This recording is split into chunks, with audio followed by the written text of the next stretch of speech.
Hello दोस्तों, UPPCS और RO का दृष्टि का प्रैक्टिस सेट नंबर आज 11 देखेंगे। 10 इससे पहले हम देख चुके हैं। जीएस के क्वेश्चंस होते हैं, काफ़ी महत्वपूर्ण होता है ये प्रैक्टिस सेट आपके एग्जाम से संबंधित और काफ़ी यूजफुल होगा। देख लेना बाद में एग्जाम के बाद, जब तक एग्जाम होगा इसी तरह से प्रैक्टिस सेट आते रहेंगे। अब चैनल को सब्सक्राइब कर लो और सभी क्वेश्चनों को अच्छे से समझने की कोशिश करो मेरे साथ। देखो, इसमें पहला क्वेश्चन है, काफ़ी महत्वपूर्ण है कि इसमें दिया हुआ है कि संसद के दोनों सदनों की संयुक्त बैठक के संदर्भ में निम्नलिखित कथनों में से कौन सा कथन सही है। तो देखो, इसमें पहला है कि संविधान के अनुच्छेद 108 में उपबंधित है कि दोनों सदनों की संयुक्त बैठक की अध्यक्षता लोकसभा का अध्यक्ष करता है। देखो, इतना तो सही है इसमें कि लोकसभा का अध्यक्ष ही करता है संयुक्त बैठक की अध्यक्षता, लेकिन ये जो इसमें आर्टिकल 108 दिया हुआ है, उस 108 में ये उपबंधित नहीं है कि संविधान के 108 में उपबंधित नहीं है कि दोनों सदनों की जो संयुक्त बैठक की अध्यक्षता वो लोकसभा का अध्यक्ष करता है। ठीक है, देखो 108 के तहत ये तो उपबंध किया हुआ है कि 108 के तहत ही संयुक्त बैठक की जाएगी, लेकिन ये उपबंध 118 में किया हुआ है कि इसकी अध्यक्षता लोकसभा अध्यक्ष करेगा। यानी ऐसे समझ लो कि जैसे कोई विधेयक है, उस पर राज्यसभा अगर उसको पारित ना करे या फिर उसे संशोधन कर दे, जिस वजह से लोकसभा और राज्यसभा के मध्य मतभेद प्रकट हो जाए, तो उस स्थिति में 6 माह तक यानी कोई फैसला ना आए उस पर, तो राष्ट्रपति अनुच्छेद 108 के तहत संयुक्त बैठक बुलाता है। ठीक है, और 118 के तहत ये प्रावधान है कि लोकसभा का अध्यक्ष उसकी अध्यक्षता करता है। और देखो, लोकसभा का अध्यक्ष अगर अनुपस्थित रहता है तो लोकसभा का उपाध्यक्ष उसकी अध्यक्षता करता है। अगर उपाध्यक्ष भी अनुपस्थित रहता है तो राज्यसभा का जो उपसभापति होता है वो उसकी अध्यक्षता करता है। देखो, राज्यसभा का सभापति संयुक्त बैठकों में भाग नहीं लेता है, इसी वजह से वो उसकी अध्यक्षता नहीं करता है। और राष्ट्रपति जो होता है, वो उपराष्ट्रपति जो होता है, राज्यसभा का सदस्य नहीं होता है, याद रखना। और देखो, अगर ये तीनों ही मान लो, लोकसभा का अध्यक्ष, लोकसभा का उपाध्यक्ष और राज्यसभा का उपसभापति, अगर तीनों ही अनुपस्थित रहते हैं तो कौन अध्यक्षता करता है। तो बता दूं इस बारे में कि इसमें अध्यक्षता करता है जो राष्ट्रपति द्वारा तय किया गया सांसद होता है। ठीक है, राष्ट्रपति के द्वारा अध्यक्षता के लिए इन तीनों की अनुपस्थिति में सांसद को तय किया जाता है, वही अध्यक्षता करता है। ठीक है, और देखो इसको क्या बोलते हैं, संयुक्त बैठक से विधेयक को पारित होने के लिए सामान्य बहुमत की आवश्यकता होती है। सामान्य बहुमत का मतलब बता दूं आपको, जो उपस्थित सदस्य होते हैं उनका आधा और प्लस 1 यानी 50% प्लस आधा, ये हो जाता है सामान्य बहुमत। अर्थात संयुक्त बैठकों से समझ सकते हो आप, वही विधेयक पारित होता है जिसमें लोकसभा का बहुमत होता है। और देखो, एक चीज़ और याद रख लेना, 3 प्रकार के जो विधेयक होते हैं, जैसे एक होता है धन विधेयक, एक होता है संविधान संशोधन विधेयक, एक होता है महाभियोग विधेयक। तो इन तीनों विधेयकों पर संयुक्त बैठक नहीं होती है। इसके अलावा सामान्य विधेयक, वित्त विधेयक, इन पर सामान्य विधेयक और वित्त विधेयक पर संयुक्त बैठक हो सकती है। देखो, आप सोच रहे होंगे कि संयुक्त वित्त विधेयक और धन विधेयक एक ही होते हैं क्या। नहीं, ऐसा नहीं है। देखो, सभी धन विधेयक तो वित्त विधेयक होते हैं, लेकिन सभी वित्त विधेयक धन विधेयक नहीं होते हैं। तो आप समझ पा रहे होंगे कि वित्त विधेयक के अंतर्गत धन विधेयक से अलग भी विधेयक आते हैं। ठीक है, जो वित्तीय मामलों से संबंधित होते हैं वो सभी विधेयक वित्त विधेयक होते हैं। और याद रखना, जो आर्टिकल 110 के तहत आते हैं वो तो धन विधेयक होते हैं, और आर्टिकल 117 का 1 और 117 के 2 के तहत जो विधेयक आते हैं वो वित्तीय विधेयक होते हैं। ठीक है, और देखो, वित्तीय विधेयक जो होता है वो पेश किया जाता है राष्ट्रपति की अनुमति से लोकसभा में, और वित्त विधेयक पर राज्यसभा और लोकसभा दोनों को समान अधिकार होता है। अब देखते हैं दूसरा स्टेटमेंट। तो देखो, पहला तो इसमें गलत हो गया कि लोकसभा का अध्यक्ष ही संयुक्त बैठकों से संबंधित प्रक्रिया के नियम बना सकता है। तो देखो, ये दूसरा भी गलत है, क्योंकि ये लोकसभा का अध्यक्ष नहीं, ये राष्ट्रपति ही संयुक्त बैठक से संबंधित प्रक्रिया के नियम बना सकता है, ना कि लोकसभा का अध्यक्ष। और देखो, इसके बारे में समझ लो कि आर्टिकल है 118, इसका है खंड 3। ठीक है, तो इसमें दिया हुआ है कि राष्ट्रपति राज्यसभा के सभापति और लोकसभा के अध्यक्ष से परामर्श करने के बाद ही संयुक्त बैठक से संबंधित ये नियम बना सकता है। पहले इसमें परामर्श करेगा राष्ट्रपति राज्यसभा के सभापति से और लोकसभा के अध्यक्ष से, तभी बनाएगा ये जो नियम बनाएगा। ठीक है, तो ये दोनों ही गलत हैं इसके। तो आंसर होगा इसका ऑप्शन डी, ऑप्शन सी होगा इसमें, ना तो 1 और ना ही 2, कोई सा भी सही नहीं है। दोबारा देख लो इन ऑप्शनों को। संविधान के अनुच्छेद 118 में उपबंधित है कि दोनों सदनों की संयुक्त बैठक की अध्यक्षता लोकसभा अध्यक्ष करता है, और राष्ट्रपति ही संयुक्त बैठक से संबंधित प्रक्रिया के नियम बनाता है। अब देखते हैं क्वेश्चन नंबर सेकंड। पंचायतों और नगर पालिकाओं की वित्तीय स्थिति का पुनर्विलोकन करने के लिए राज्यपाल द्वारा वित्त आयोग का गठन संबंधित संविधान के निम्नलिखित में से किस अनुच्छेद के तहत किया जाता है? दोबारा देखो इसको, पंचायतों और नगर पालिकाओं की वित्तीय स्थिति का पुनर्विलोकन करने के लिए राज्यपाल द्वारा वित्त आयोग का गठन संविधान के निम्नलिखित में से किस अनुच्छेद में किया जाता है? देखो काफ़ी अच्छा क्वेश्चन है। 243 जे, अनुच्छेद 243 ज, 43 ट, 43 न, या फिर 243 आई भी कह सकते हो। ये जो आर्टिकल 243 जहाँ है इसको आप 243 आई भी कह सकते हो, ठीक है, अगर आपने इस हिसाब से पढ़ा हो तो देखो इसी में उल्लेख दिया हुआ है इसके बारे में, ठीक है। समझ लो इसमें पंचायतों के बारे में, वित्त आयोग का गठन के बारे में उल्लेख है आर्टिकल 243 के आई में। लेकिन देखो अगर इसमें नगर पालिकाओं से संबंधित आर्टिकल दिया होता 243 वाई, तो उसमें नगर पालिकाओं से संबंधित है जो क्या बोलते हैं उसमें नगर पालिकाओं से संबंधित जैसे वित्तीय उपबंधों से संबंधित किस में है, पुनर्विलोकन से संबंधित, तो आर्टिकल 243 वाई में। तो इसमें दिया हुआ है 243 ज या 243 आई, तो आंसर इसका यही सही हो जाएगा, ठीक है, ऑप्शन बी। क्वेश्चन नंबर 3 है, नई विदेश व्यापार नीति 2023 के तहत ऐसे निर्यातक जिनकी निर्यात प्रदर्शन सीमा 200 मिलियन यूएस डॉलर है जाने जाते हैं। नई विदेश व्यापार नीति जो 2023 के तहत ऐसे निर्यातक जिनकी निर्यात प्रदर्शन सीमा 200 मिलियन यूएस डॉलर है उन्हें क्या कहते हैं, किस नाम से जाने जाते हैं? देखो 2 star export house, 3 star export house, 4 star export house, 5 star export house. यानी नई विदेश व्यापार नीति जो 2023 की है उसके तहत ऐसे निर्यातक जिनका निर्यात प्रदर्शन 200 मिलियन यूएस डॉलर होता है उन्हें क्या कहते हैं?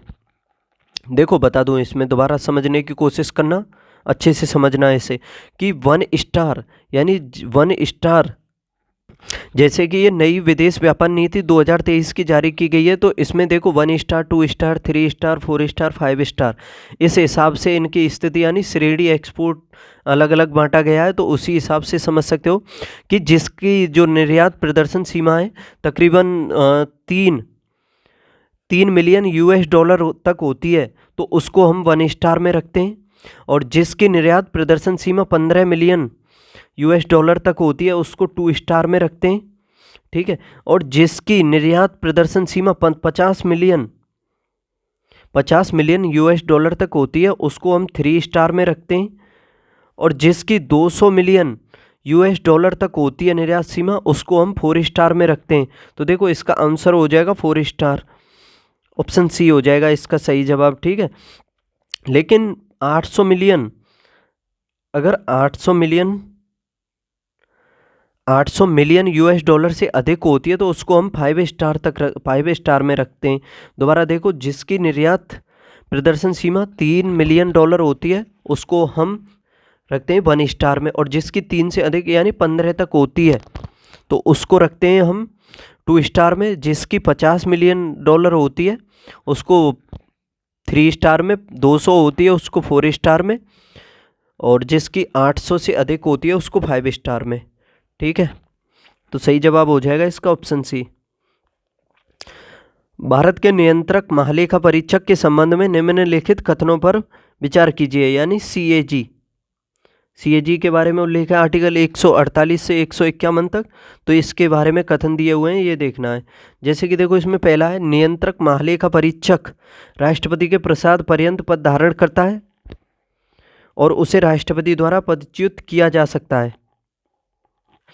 तो देखो इसके पहले स्टेटमेंट के बारे में समझो कि ये जो सीएजी जो होता है, सीएजी यानी कैग जो होता है, ये भारत सरकार की आय और व्यय का निरीक्षण करने वाला सबसे बड़ा अधिकारी होता है, याद रखना। और इसकी नियुक्ति जो की जाती है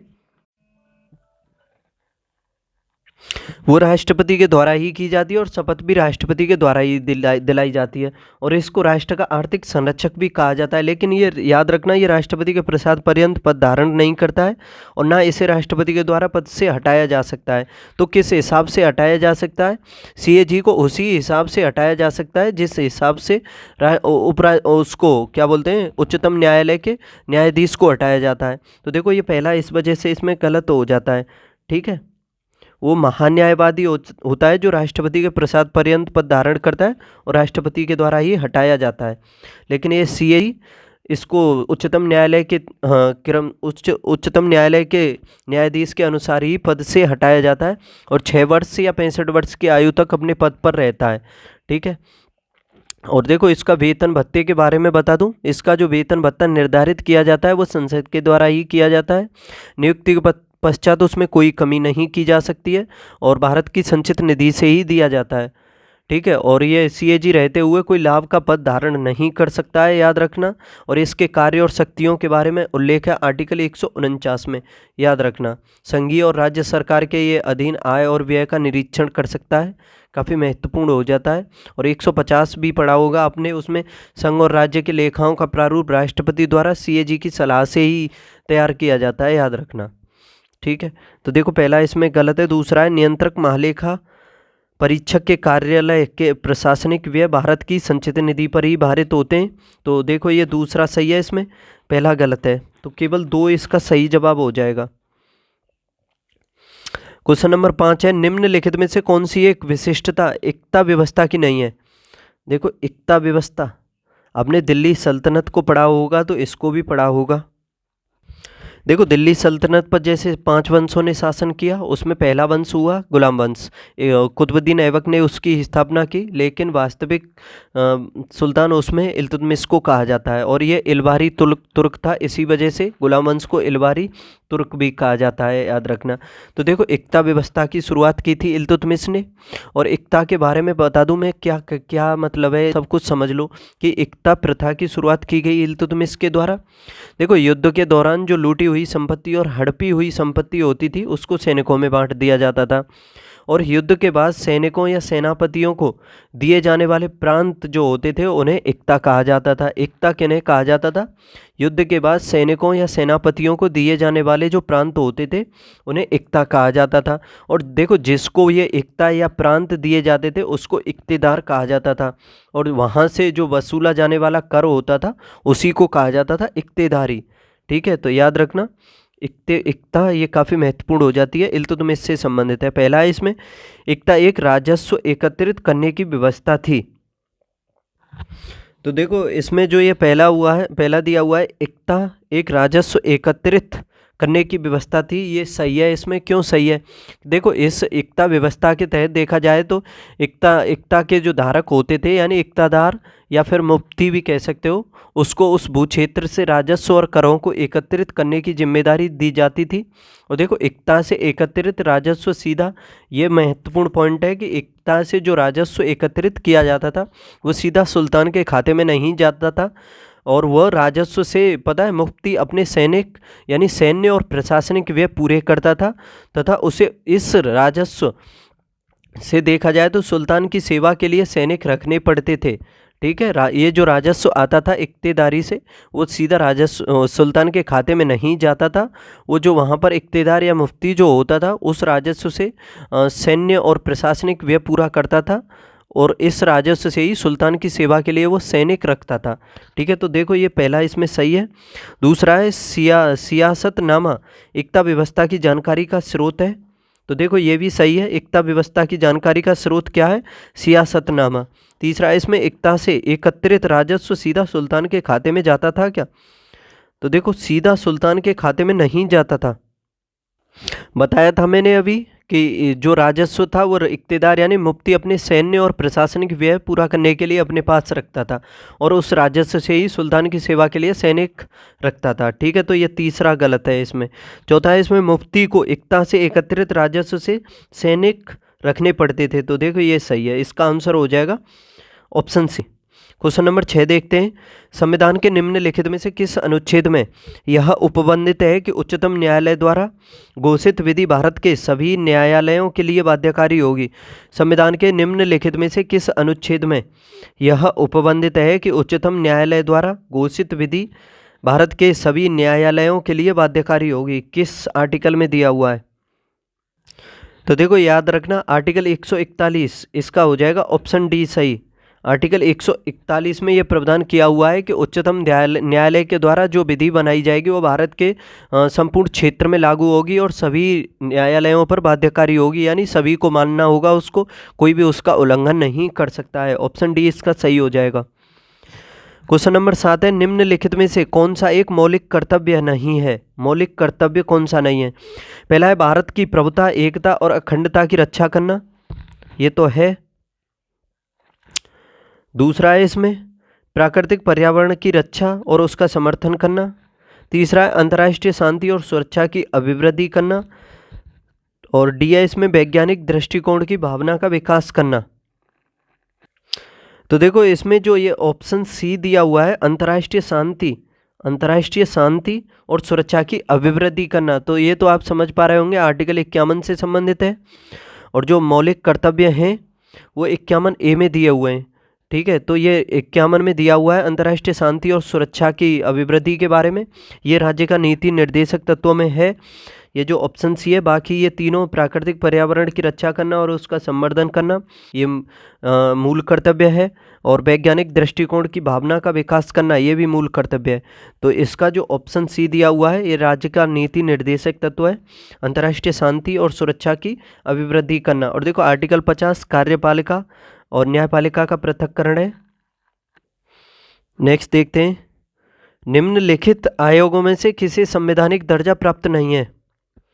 किस आयोग को संवैधानिक दर्जा प्राप्त नहीं है? देखो राष्ट्रीय अनुसूचित जाति आयोग, राष्ट्रीय अनुसूचित जाति आयोग। तो देखो ये पहला जो है इसमें राष्ट्रीय अनुसूचित जाति आयोग, ये तो संवैधानिक दर्जा इसको प्राप्त है, यह आर्टिकल 338 में दिया हुआ है इसके बारे में, ठीक है। पहले आर्टिकल 338 में अनुसूचित जाति और अनुसूचित जनजाति आयोग दोनों का प्रावधान था, लेकिन 89वां संविधान संशोधन हुआ था 2003 में, उसके तहत देखा जाए तो आर्टिकल 338A को जोड़ दिया गया।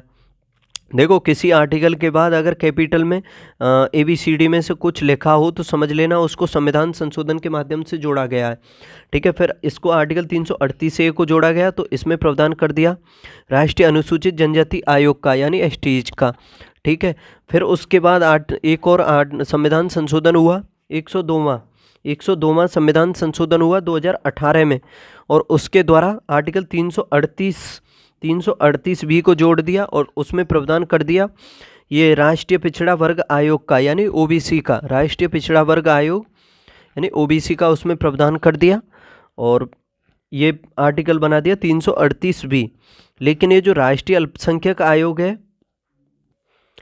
इसको संवैधानिक दर्जा प्राप्त नहीं है। संवैधानिक नहीं है तो फिर कैसा है? इसको वैधानिक यानी सांविधिक जो विधि के द्वारा बनाया जाता है वो दर्जा प्राप्त है। इसको राष्ट्रीय अल्पसंख्यक आयोग जो है वर्तमान में 1992 के संसदीय अधिनियम के तहत इसको संवैधानिक यानी वैधानिक दर्जा प्राप्त है और इसका उल्लेख जो संविधान में कहीं भी नहीं है, याद रखना।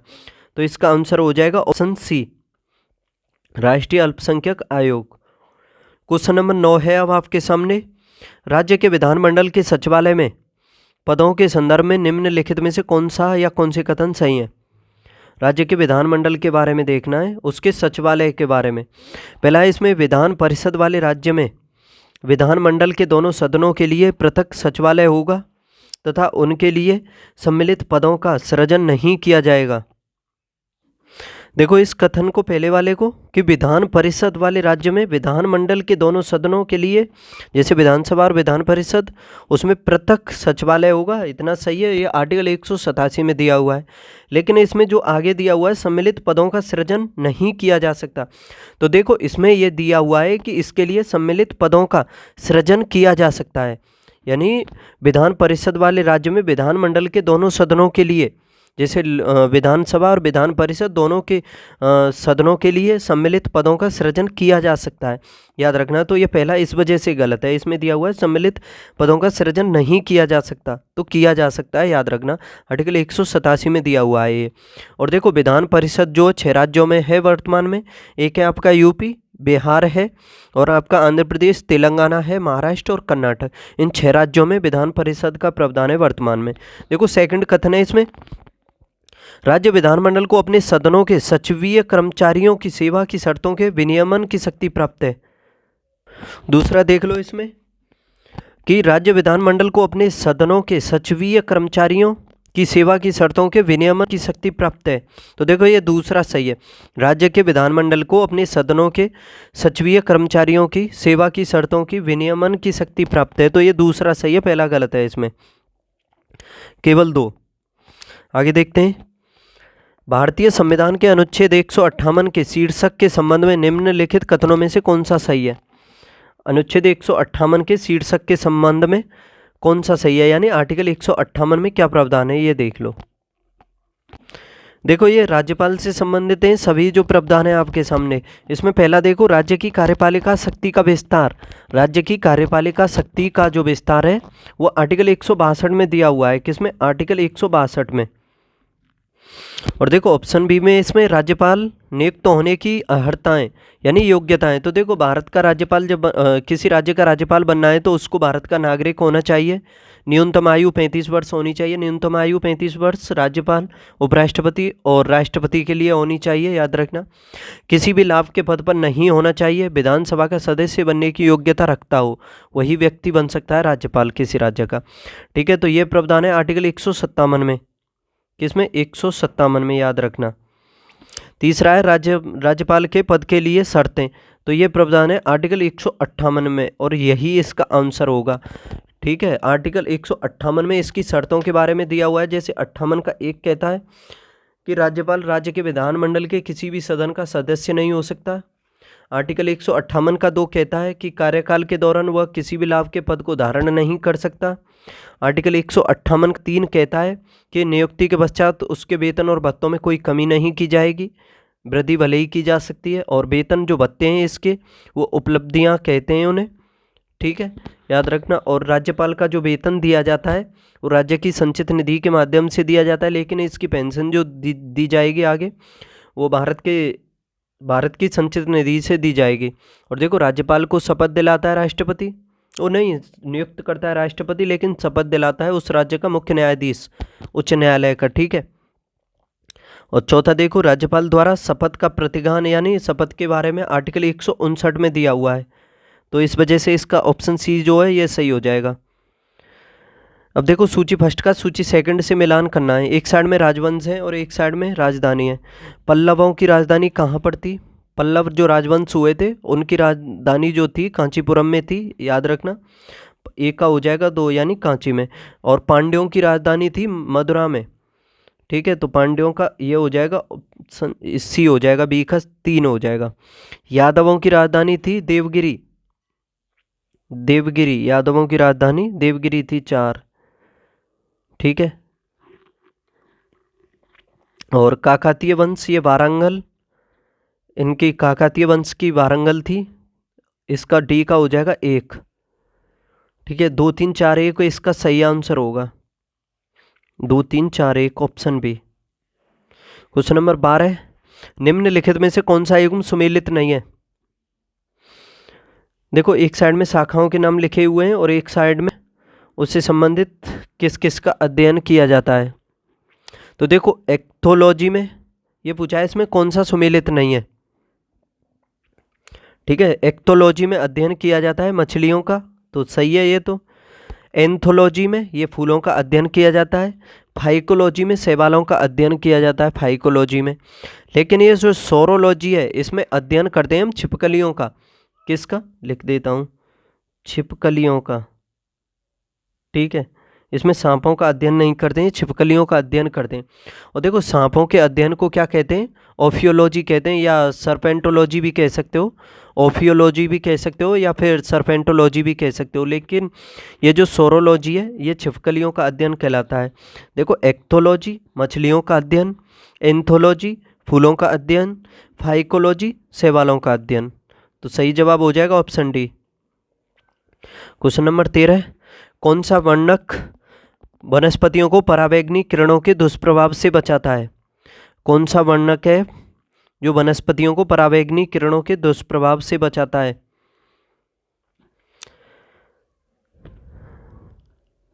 तो देखो इसका सही जवाब होगा ऑप्शन बी, फाइकोसाइनिन। फाइकोसाइनिन जो वर्णक है ये वनस्पतियों को पराबैंगनी किरणों के दुष्प्रभाव से बचाता है। जो सूर्य से आती हैं पराबैंगनी किरणें उनसे बचाता है ये वनस्पतियों को फाइकोसाइनिन वर्णक। निम्नलिखित युग्मों में से कौन सुमेलित नहीं है? कौन सा सुमेलित नहीं है इसमें? देखो एक साइड में प्रमुख व्यक्तियों के नाम है और एक साइड में उनके जन्म स्थान के बारे में दिया हुआ है। देखो अमीर खुसरो का जन्म कासगंज में हुआ था, बिल्कुल ठीक है। अमीर खुसरो का जन्म कहाँ पर हुआ था? कासगंज में हुआ था, तकरीबन 1253 ईस्वी में हुआ था इसका, यानी पटियाला जो कासगंज है उस क्षेत्र में। और देखो मिर्जा गालिब का जन्म हुआ था ये आगरा में, ये तो काफ़ी फेमस है, आगरा में हुआ था। और जोश का जन्म ये हुआ था मलिहाबाद में उत्तर प्रदेश में, ठीक है। और देखें रामप्रसाद बिस्मिल का जन्म हुआ था शाहजहांपुर में और ये 1897 में हुआ था इनका जन्म, ठीक है। ये महत्वपूर्ण क्रांतिकारी थे और चंद्रशेखर आज़ाद के ये सहयोगी भी कहे जाते हैं। और आपको ये बताना है कि रामप्रसाद बिस्मिल को फांसी कहाँ पर दी गई थी। इसका जवाब आपको कमेंट बॉक्स में बताना है कि रामप्रसाद बिस्मिल को फांसी कहाँ पर दी गई थी। काफ़ी अच्छा क्वेश्चन है ये, ठीक है। जैसे अशफाक उल्लाह खान को दी गई थी फैजाबाद में, रोशन लाल को इलाहाबाद में दी गई थी, और गोंडा में किसको दी गई थी? गोंडा में दी गई थी राजेंद्र लाहिड़ी को जेल। देखो इन्हें क्यों दी गई थी? ये इन्हें जेल इसलिए दी गई थी कि एक काकोरी कांड हुआ था 9 अगस्त 1925 को, उसी के द्वारा दी गई थी। जैसे 9 अगस्त 1925 को सहारनपुर से लखनऊ एक पैसेंजर ट्रेन जा रही थी और उसको इन्होंने काकोरी जो रेलवे स्टेशन है उस पर रोक लिया था। यानी एचआरए के क्रांतिकारी थे ये। एचआरए जो संगठन था हिंदुस्तान रिपब्लिकन एसोसिएशन, जिसकी स्थापना 1924 में कानपुर में सचिंद्र सान्याल और रामप्रसाद बिस्मिल के द्वारा की गई थी, तो उसी के ये क्रांतिकारी थे। और इन्होंने इसको लूट लिया था और उसमें एक सरकारी खजाना जा रहा था उसको लूट लिया था। और देखो इन्हें हथियार मंगाने थे रूस से, तो इस वजह से भी ये भी कारण था इसे लूटने का। और यही जो घटना कहलाती है काकोरी घटना कांड कहलाती है, लेकिन अब इसका नाम चेंज कर दिया है भारत सरकार ने, तो अब इसका नाम है काकोरी ट्रेन एक्शन, ठीक है। और इसमें कुल 29 क्रांतिकारी गिरफ्तार किए गए थे, जिसमें से 4 लोगों को फांसी दी गई थी। एक थे राजेंद्र लाहिड़ी जिन्हें गोंडा जेल में, एक थे आपके अशफाक उल्लाह खां फैजाबाद जेल में दी गई थी, एक थे रोशन लाल जिन्हें इलाहाबाद जेल में, और ये जो रामप्रसाद बिस्मिल है इन्हें दी गई थी गोरखपुर जेल में। कौन सी में? गोरखपुर जेल में इन्हें फांसी दी गई थी, याद रखना। और इनका जन्म हुआ था शाहजहांपुर में, ना कि प्रयागराज में। तो इस वजह से ये आंसर हो जाएगा इसका, ठीक है, ऑप्शन डी। नेक्स्ट देखते हैं, उत्तर प्रदेश में आंवले का सर्वाधिक उत्पादन करने वाला जिला कौन सा है? आंवले का सबसे अधिक उत्पादन करने वाला जिला कौन सा है? रायबरेली, प्रतापगढ़, फैजाबाद या इलाहाबाद? तो देखो सबसे अधिक जो उत्पादन करता है आंवला उत्तर प्रदेश का वो जिला है प्रतापगढ़। ऑप्शन बी सही हो जाएगा इसका। देखो प्रतापगढ़ के अलावा देखा जाए तो इसका उत्पादन प्रयागराज में भी होता है आंवले का, फतेहपुर में भी होता है, वाराणसी वगैरह इन सभी में होता है, लेकिन सबसे अधिक आंवले का उत्पादन करता है प्रतापगढ़। ऑप्शन बी इसका सही जवाब। क्वेश्चन नंबर 16, निम्नलिखित चित्रकारों में से किसे जहांगीर ने नादिर उज जमा की पदवी दी थी? नादिर उज जमा की पदवी जहांगीर के द्वारा किसको दी गई थी? देखो जहांगीर के बारे में याद रखना, इसने शासन किया था 1605 से 1627 तक। इसका जन्म 1569 में हुआ था फतेहपुर सीकरी में। अकबर का ये पुत्र था और इसके बचपन का नाम था सलीम। कभी सुना होगा जैसे कहावतें हैं सलीम को बुलाया जाए, उस हिसाब से। इसके दरबार में 2 अंग्रेज आए थे। पहला आया था विलियम कैप्टन हॉकिंस जो 1608 में आया था, ठीक है, इसी के टाइम में आया था। देखो एक रॉल फिंच और आया था, वो आया था तकरीबन 1597 में, वो अकबर के टाइम में आया था, लेकिन वो स्थल मार्ग से आया था। जल मार्ग से विलियम हॉकिंस आया था, पहला अंग्रेज था जो जल मार्ग से आया था जहांगीर के शासनकाल में, ठीक है, 1608 में। फिर इसके बाद 1615 में आया था sir Thomas Roe. Sir Thomas Roe आया था, इसको इसने इंग्लिश खान की उपाधि दी थी विलियम हॉकिंस को, ठीक है, याद रखना। और देखो जहांगीर ने मेरुनिसा से ही विवाह किया था, और जिसका जो प्रसिद्ध है आगे चल के फिर नूरजहां के नाम से, नूरजहां जो थी वो मेरुनिसा का ही नाम है, जो जहांगीर की पत्नी थी। और यह पहले इसकी शादी हो चुकी थी, एक शेर अफगान था उससे, यानी उसकी विधवा थी ये। और देखो नूरजहां के पिता का नाम था गयास बेगम, या उसे एतमादुद्दौला भी कह सकते हो। एतमादुद्दौला का मकबरा जो है नूरजहां ने ही बनवाया था आगरा में। और जो नूरजहां की माता का नाम था अस्मत बेगम। अस्मत बेगम को ही श्रेय दिया जाता है गुलाब से इत्र बनाने का, याद रखना, ठीक है। तो काफ़ी महत्वपूर्ण हो जाता है। देखो जहांगीर चित्रकला के लिए काफ़ी प्रसिद्ध था, और इसके काल को चित्रकला का स्वर्णकाल कहा जाता है। और इसके प्रसिद्ध चित्रकार भी पूछे जाते हैं। उस्ताद मंसूर खान तक जो था इसका प्रसिद्ध चित्रकार था। और देखो जहांगीर न्याय की जंजीर के लिए प्रसिद्ध था, क्यों? इसने 12 घोषणाएं करवाई थी, काफ़ी फेमस है, 12 घोषणाएं करवाई थी इसने। और ये न्याय की जंजीर के लिए भी प्रसिद्ध था। आईने अकबरी नहीं, आईने ए जहांगीरी, इन घोषणाओं को कहा जाता था। जो इसने 12 घोषणाएं करवाई थी इनको क्या कहा जाता था? आईन ए जहांगीरी, याद रखना। और तम्बाकू पर भी प्रतिबंध लगाने वाला यह प्रथम बादशाह था 1627 में। फिर आगे इसकी मृत्यु हो गई थी। लाहौर में इसका मकबरा है, याद रखना। और देखो इसने अपनी आत्मकथा लिखी थी, बाबर ने भी लिखी थी बाबरनामा, और इसने भी लिखी थी तुझके जहांगीरी, ठीक है, तुझके जहांगीरी। और बाबरनामा यानी बाबरनामा बाबर ने लिखी, और तुझके जहांगीरी जहांगीर ने लिखी थी। तो मुग़ल बादशाह ये दोनों हुए हैं, इन दोनों ने अपनी आत्मकथाएं लिखी थी। लेकिन जहांगीर अपनी तुझके जहांगीरी को पूर्ण नहीं कर पाया था, इसको पूर्ण किया था मोतबिंद खान ने, याद रखना, पूछा जा सकता है, ठीक है। तो इसमें यह देखना है कि चित्रकार जहांगीर ने नादिर उज जमा की पदवी दी थी किस चित्रकार को? देखो इसने ये जो पदवी दी थी अबुल हसन को दी थी। किसको? अबुल हसन को। तो इसका आंसर तो हो जाएगा ऑप्शन ए। याद रखना इसके टाइम में जो चित्रकार है उसमें प्रमुख है, एक तो उस्ताद मंसूर और एक है अबुल हसन। देखो इसने उस्ताद मंसूर को भी पदवी दी थी, उसको दिया था इसने नादिर अल असर, नादिर उल असर है, नादिर उल असर, ठीक है, उसको दिया था उस्ताद मंसूर को। लेकिन इसने नासिर अज जमा जो इसमें दी हुई है, नासिर उज जमा, ये दी थी अबुल हसन को, ठीक है, याद रखना। अब आगे देखते हैं। देखो चित्रकला का स्वर्णकाल कहा जाता है जहांगीर के टाइम को, और स्थापत्य कला का स्वर्णकाल कहा जाता है शाहजहां के को। क्वेश्चन नंबर 17, सूची फर्स्ट का सूची सेकंड से मिलान करना है। एक सेकंड।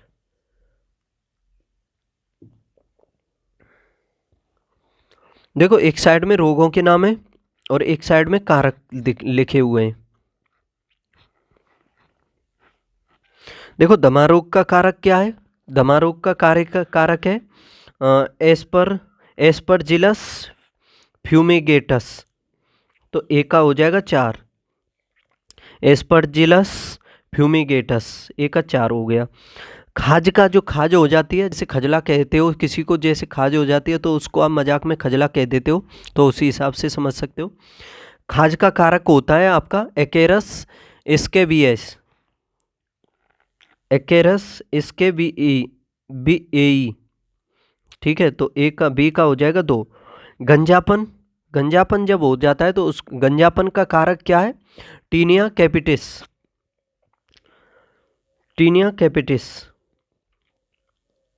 ठीक है। और एथलीट फुट ये टीनिया पेडिस। तो 4 2 3 1 इसका सही जवाब होगा।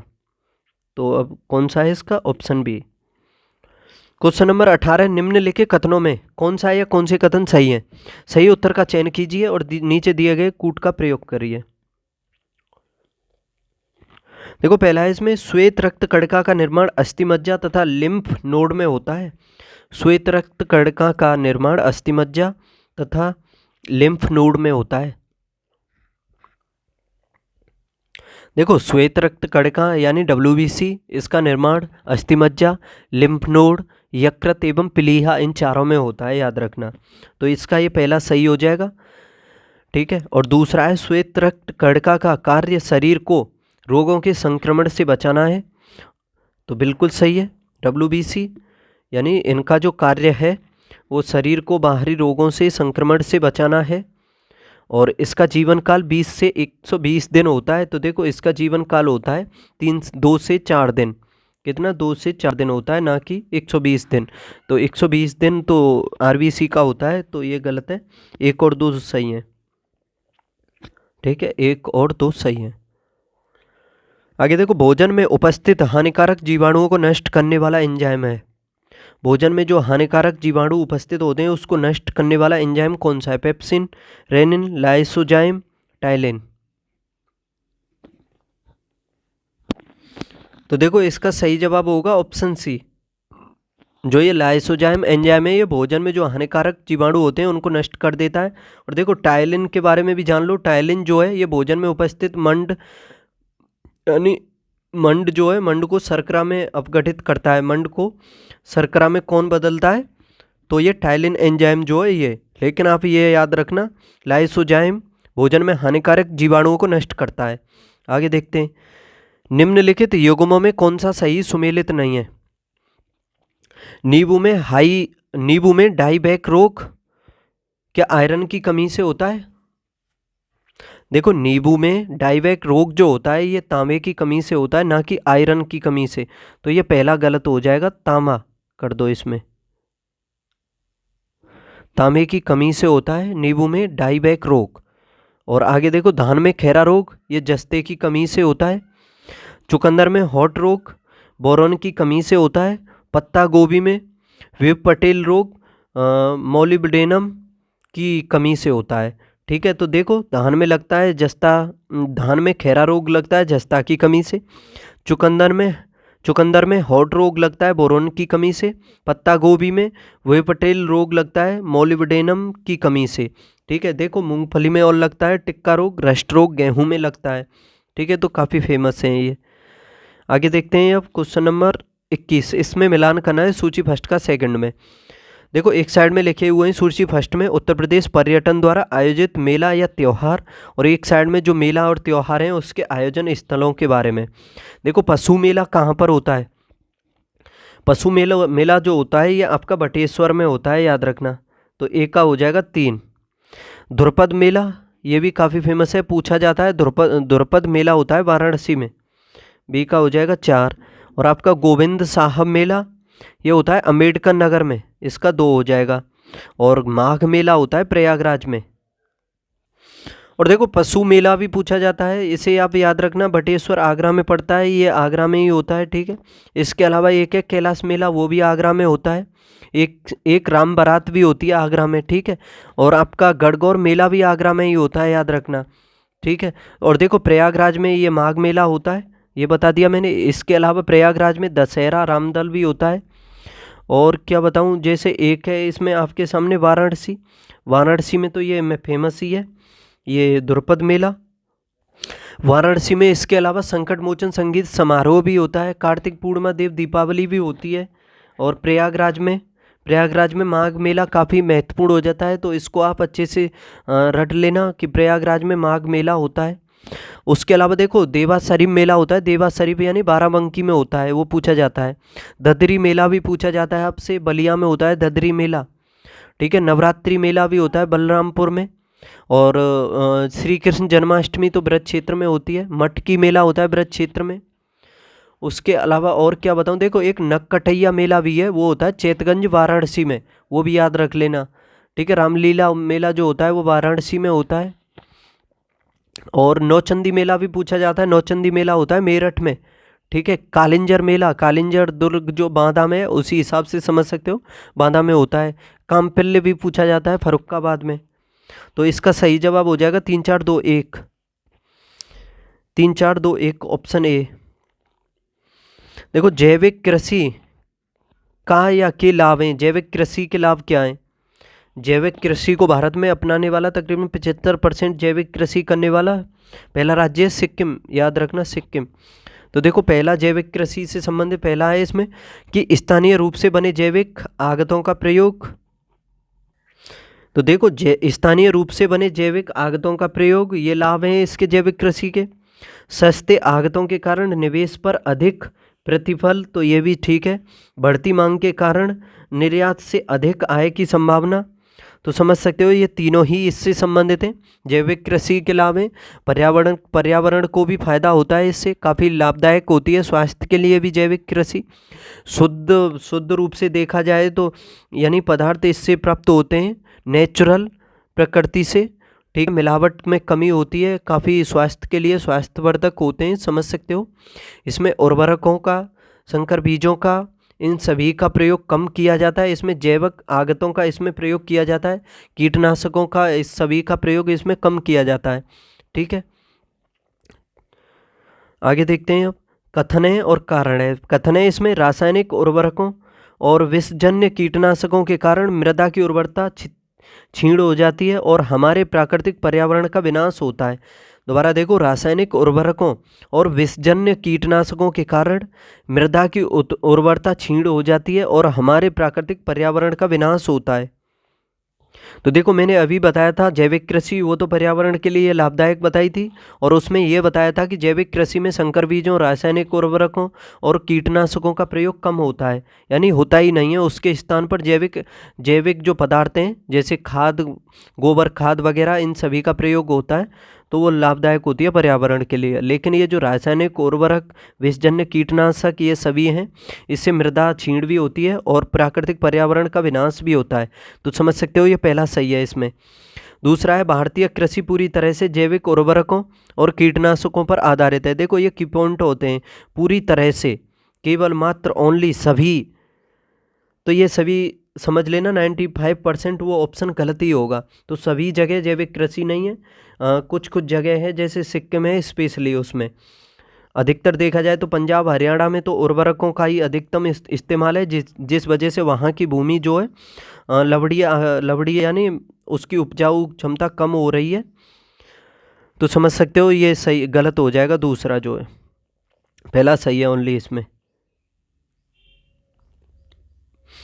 क्वेश्चन नंबर 24 है, इकोसिस्टम के संबंध में निम्न में से क्या सत्य है। इकोसिस्टम के संबंध में इसमें पहला है, प्राथमिक उपभोक्ता उत्पादक पर न्यूनतम रूप से आश्रित है। देखो पहला है, प्राथमिक उपभोक्ता उत्पादक पर न्यूनतम रूप से आश्रित है। मैं तो कहूँगा पूरी रूप से ही आश्रित है, ये समझ लो, ना कि न्यूनतम रूप से। तो पहला तो इसमें गलत है। दूसरा है, प्राथमिक उपभोक्ता उत्पादकों से संख्या में अधिक हैं। तो देखो प्राथमिक उपभोक्ता उत्पादकों से संख्या में कम होंगे, अधिक कहाँ से होंगे, तो ये भी गलत है। उत्पादक प्राथमिक उपभोक्ता से अधिक हैं, तो ये सही है। दूसरा इसमें द्वितीयक उपभोक्ता अधिकतम होने के साथ साथ बहुत ही शक्तिशाली हैं, तो ये गलत है, ठीक है। ऑप्शन सी होगा इसका सही जवाब। क्वेश्चन नंबर 25 है, उद्यमिता को बढ़ावा देने हेतु योजना स्टैंड अप इंडिया की पात्रता से संबंधित कथनों में से गलत कथन का चयन कीजिए।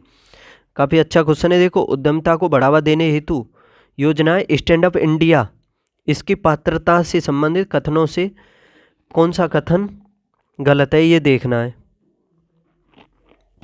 तो देखो देखते हैं अब इसमें पहला है आपके सामने कि अनुसूचित जाति, अनुसूचित जनजाति और या महिला उद्यमी जिनकी आयु 18 वर्ष से अधिक है, तो ये स्टैंड अप योजना जो है, देखो स्टैंड अप योजना के बारे में बता दूं। स्टैंड अप योजना इसकी स्टार्टिंग की गई थी 5 अप्रैल 2016 को प्रधानमंत्री नरेंद्र मोदी के द्वारा उत्तर प्रदेश के नोएडा से, ठीक है। काफ़ी फेमस योजना है और इसका देखो उद्देश्य भी बता दूं। ये जो स्टैंड अप योजना है इसका उद्देश्य है बैंक शाखा द्वारा 18 वर्ष से अधिक आयु के कम से कम एक अनुसूचित जाति या अनुसूचित जनजाति के उधारकर्ता और एक महिला उधारकर्ता को नई यानी ग्रीनफील्ड परियोजना की स्थापना के लिए 10 लाख रुपए से लेकर के 1 करोड़ रुपए के मध्य बैंक ऋण प्रदान करना इसका महत्वपूर्ण उद्देश्य है। याद रखना, काफ़ी लंबा है पर इतना समझ लो, 10 लाख रुपए से 1 करोड़ रुपए के मध्य बैंक ऋण प्रदान करना इसका लक्ष्य है। किसको? अनुसूचित जाति, अनुसूचित जनजाति के उधारकर्ता और एक महिला उधारकर्ता को, ठीक है, याद रखना। तो इसका देखो ये पहला तो इसमें सही है। दूसरा है योजना के अंतर्गत सहायता केवल नई ग्रीनफील्ड परियोजना हेतु उपलब्ध है। तो देखो ये भी सही है, इसका बताया था मैंने अभी, नई यानी ग्रीनफील्ड परियोजना की स्थापना के लिए है ये।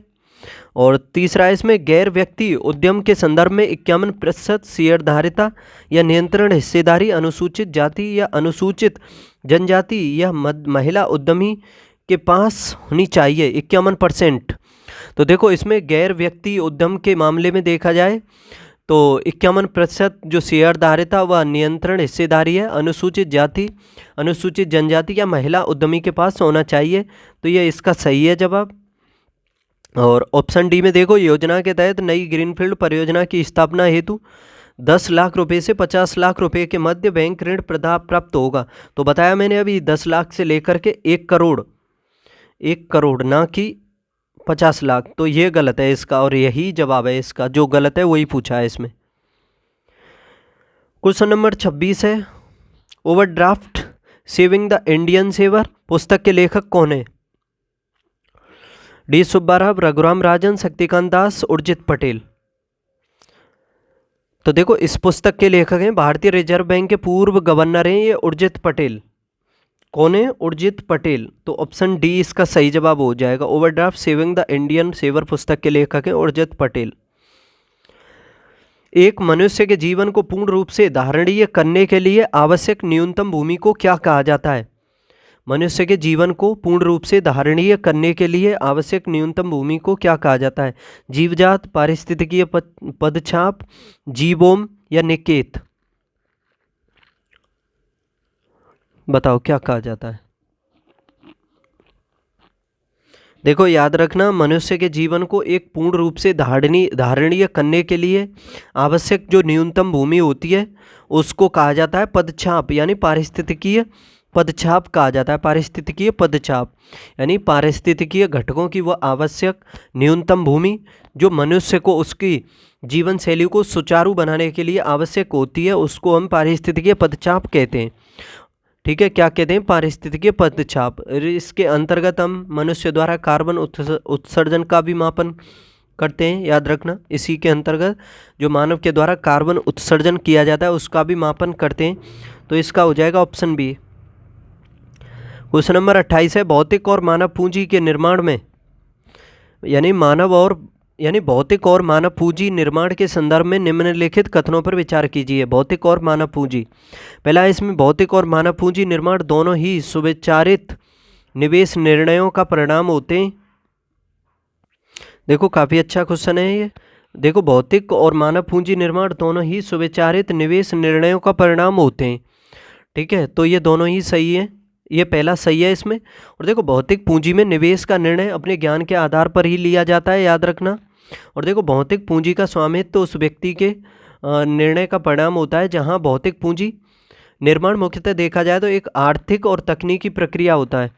ठीक है, और देखो वहीं मानव पूंजी के बारे में बात करें तो मानव पूंजी निर्माण आंशिक रूप से एक सामाजिक प्रक्रिया है और अंशतः मानव पूंजी को धारण करने वालों के सुविचारित निर्णय का प्रतिफल कहा जाता है। तो देखो भौतिक पूंजी निर्माण मुख्यतः एक आर्थिक और तकनीकी प्रक्रिया है। भौतिक पूंजी आर्थिक और तकनीकी प्रक्रिया है क्या? तो बताया मैंने अभी, ये भी सही है। तीसरा है इसमें मानव पूंजी निर्माण आंशिक रूप से एक सामाजिक प्रक्रिया है। आंशिक रूप से एक सामाजिक प्रक्रिया है मानव पूंजी, और अंशतः देखा जाए तो मानव पूंजी को धारण करने वालों के सुविचारित जो निर्णय होता है उसका प्रतिफल है। तो ये तीनों ही सही हो जाते हैं, इसके तीनों सही हैं, ऑप्शन डी। आगे क्वेश्चन नंबर 29 है सितंबर 2023 में किस देश में आयोजित सितंबर 2023 में किस देश में आयोजित यूनेस्को की विश्व धरोहर समिति के 45वें सत्र के दौरान शांति निकेतन को विश्व धरोहर स्थल सूची में शामिल करने का निर्णय लिया गया? किस देश में आयोजित हुई थी ये सितंबर 2023 में यूनेस्को की विश्व धरोहर समिति की 45वें सत्र की जो ये थी बैठक जो थी ये किस देश में हुई थी, जिसमें शांति निकेतन को विश्व धरोहर स्थल सूची में शामिल किया गया है? फ्रांस, सऊदी अरब, इटली और जर्मनी।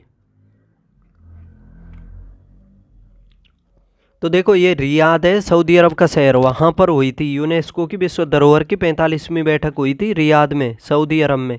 ठीक है, याद रखना। और इसमें शांति निकेतन को शामिल किया गया है भारत के। देखो दार्जिलिंग हिमालय रेलवे और सुंदरबन राष्ट्रीय उद्यान के बाद शांति निकेतन जो है पश्चिम बंगाल का तीसरा विश्व धरोहर स्थल है। पश्चिम बंगाल में 3 हो चुके हैं अब विश्व धरोहर स्थल, पहले दार्जिलिंग हिमालय, उसके बाद सुंदरबन राष्ट्रीय उद्यान और उसके बाद शांति निकेतन। देखो शांति निकेतन पश्चिम बंगाल के बीरभूमि जिले में पड़ता है, याद रखना, पूछा जा सकता है। और इसके अलावा यूनेस्को की विश्व धरोहर समिति के 45वें सत्र के दौरान ही कर्नाटक का जो होयसल के पवित्र मंदिर है उसको भी विश्व धरोहर स्थल शामिल किया गया है। यानी इस वजह से अब देख सकते हो भारत में कुल विश्व धरोहर स्थलों की संख्या 42 हो चुकी है। 41वां पूछा जा सकता है शांति निकेतन, और 42वां है कर्नाटक का जो होयसल के पवित्र मंदिर है वो, याद रखना। क्वेश्चन नंबर 30 है, बजट 2023-24 में प्रस्तावित कुल व्यय में हिस्से के संदर्भ में निम्नलिखित विकल्पों में से गलत विकल्प का चयन करें। दोस्तों आप मेरे साथ क्वेश्चन का आंसर करते रहो, आप साथ ही साथ देखते चलो, काफ़ी महत्वपूर्ण क्वेश्चन है। देखो अच्छे लेवल के हैं, पीसीएस और आरओ के इसी टाइप के क्वेश्चन आते हैं एग्जाम में, तो काफ़ी महत्वपूर्ण है। देखो चैनल को सब्सक्राइब भी कर लो और शेयर भी कर दो। देखो बजट 2023-24 में प्रस्तावित कुल व्यय में हिस्से के संदर्भ में कौन सा कथन है जो गलत है? रक्षा व्यय क्या 8% है? रक्षा पर व्यय 2023 में जो प्रस्तावित कुल व्यय है बजट में उसके बारे में पूछा है। देखो काफ़ी अच्छा क्वेश्चन है। देखो बजट के बारे में एक चीज़ और बता दूं मैं, 2023 का जो बजट है उसके अनुसार देखा जाए तो 2025 तक जो राजकोषीय घाटा है उसको 4.5% से नीचे रखने का लक्ष्य रखा गया है, और राज्यों को 50 वर्ष के लिए ब्याज मुक्त ऋण भी, ये भी कहा गया है 50 वर्षों के लिए ब्याज मुक्त ऋण के बारे में। और देखो 2023-24 के बजट में जो व्यय वाली जो मदें हैं वो भी बता देता हूँ, जैसे किस मद को कितना व्यय दिया गया है, किस हिसाब से। जैसे कि सबसे अधिक जो व्यय है वो ब्याज भुगतान पर है, तकरीबन 20%। यानी समझ सकते हो 100 रुपये अगर आप व्यय करते हो तो उसमें से आपके 20 पैसे किसी भी काम के नहीं हैं, वो सभी ब्याज जो कर्ज लिया हुआ है उसके ब्याज भुगतान में चले जाते हैं 20%। उसके बाद है करों एवं शुल्कों में राज्य का हिस्सा, वो तकरीबन है 18%। देखो ये दिए हुए हैं लेकिन ये नहीं दिए हुए हैं। करों एवं राज्यों का हिस्सा है, करों एवं शुल्कों में राज्यों का हिस्सा 18%। इसके अलावा केंद्रीय क्षेत्र की जो योजनाएं हैं जैसे रक्षा और आर्थिक सहायता पर पूंजी व्यय जो शामिल नहीं है उसमें, और इसमें देखा जाए तो केंद्रीय क्षेत्र की योजनाओं पर व्यय कितना है 17% है, और इसमें क्या शामिल नहीं है, रक्षा और आर्थिक सहायता पर पूंजी व्यय। इसके अलावा केंद्रीय प्रायोजित योजनाओं पर प्रतिशत व्यय देखा जाए तो वह है तकरीबन 9%। ठीक है, और देखो इसमें पहला समझ लो कि रक्षा पर व्यय कितना है 8% है रक्षा पर, ये सही है। इसमें आर्थिक सहायता पर 7% है, ये भी सही है। यानी जो सब्सिडी है उस पर कितना परसेंट है 7% व्यय है। वित्त आयोग एवं अन्य अंतरण पर कितना है, देखो वित्त आयोग एवं अन्य अंतरण पर है 9%, तो ये भी ठीक है। इसके अलावा केंद्रीय प्रायोजित योजना जो है उस पर भी 9% है, और वित्त आयोग एवं अंतरण पर भी 9% है, याद रखना। और देखो पेंशन पर है 4%, ना कि 8%, याद रखना, ये गलत है। 4% पेंशन के लिए कितना है 4% व्यय, तो यही इसका जवाब है ऑप्शन डी। आगे देखते हैं अब क्वेश्चन नंबर 31, गैस जो धान के खेत से उत्सर्जित होती है तथा वायुमंडलीय तापमान में वृद्धि करती है वह है, देखो गोबर गैस में भी, और आपका देखा जाए तो सीएनजी में भी है ये गैस। तो देखो ये गैस है मीथेन, ऑप्शन डी इसका सही जवाब हो जाएगा। कौन सी है, मीथेन गैस जो है धान के खेत से उत्सर्जित होती है और ग्लोबल वार्मिंग के लिए जिम्मेदार है। ठीक है, तो इसका सही जवाब कौन सा है, ऑप्शन डी मीथेन। देखो ये जो मीथेन है धान के खेत से तो निकलती है, इसके अलावा कोयला की जो खदानें हैं वहाँ से भी उत्सर्जित होती है। घरेलू जो पशु वातावरण देखा जाए तो गोबर वगैरह जो है उससे भी निकलती है, तो काफ़ी फेमस हो जाती है ये भी। क्वेश्चन नंबर 32 है, India state of forest report 2021 के अनुसार निम्नलिखित में से किस राज्य ने पिछले 2 वर्षों में वन क्षेत्र में अधिकतम वृद्धि दर्ज की है? वन क्षेत्र में अधिकतम वृद्धि दर्ज की है। इंडिया स्टेट फॉरेस्ट की रिपोर्ट है 2021 के अनुसार। असम, आंध्र प्रदेश, केरल, अरुणाचल प्रदेश। तो देखो, भारत वन स्थिति रिपोर्ट जो 2021 के अनुसार है, 2019 की तुलना में देखा जाए तो वनावरण में वृद्धि करने वाले में सबसे पहले स्थान पर तो है आंध्र प्रदेश, जिसमें वृद्धि हुई है तकरीबन 643 वर्ग किलोमीटर की। दूसरे स्थान पर है उसका पड़ोसी है, उसी में से बना है तेलंगाना, तो समझ सकते हो 632 के करीब वर्ग किलोमीटर की। तीसरे स्थान पर है उड़ीसा, तो समझ सकते हो ये दोनों ही पूर्वी तट की तरफ हैं ये, और तीनों ही ये पड़ोसी राज्य हैं। तो इन तीनों ही राज्यों में वनावरण में काफ़ी वृद्धि देखी गई है पूरे भारत में। क्वेश्चन नंबर 33 है, सूची फर्स्ट का सूची सेकंड से मिलान करना। एक साइड में देखो ये व्यक्तियों के नाम है और एक साइड में उनके सिद्धांत जो हैं उसके नाम है। जैसे माल्थस ने किसका सिद्धांत दिया था? तो आपको पता ही होगा, माल्थस ने सिद्धांत दिया था जनसंख्या का सिद्धांत किसने दिया था? माल्थस ने।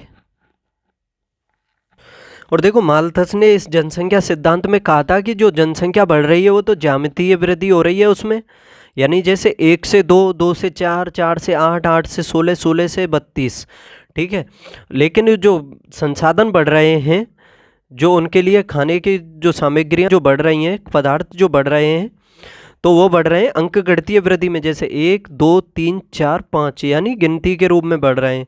लेकिन संसाधन जो जनसंख्या बढ़ रही है वो 1 से 2 हो रही है, यानी डबल हो रही है, ज्यामितीय वृद्धि हो रही है उसमें।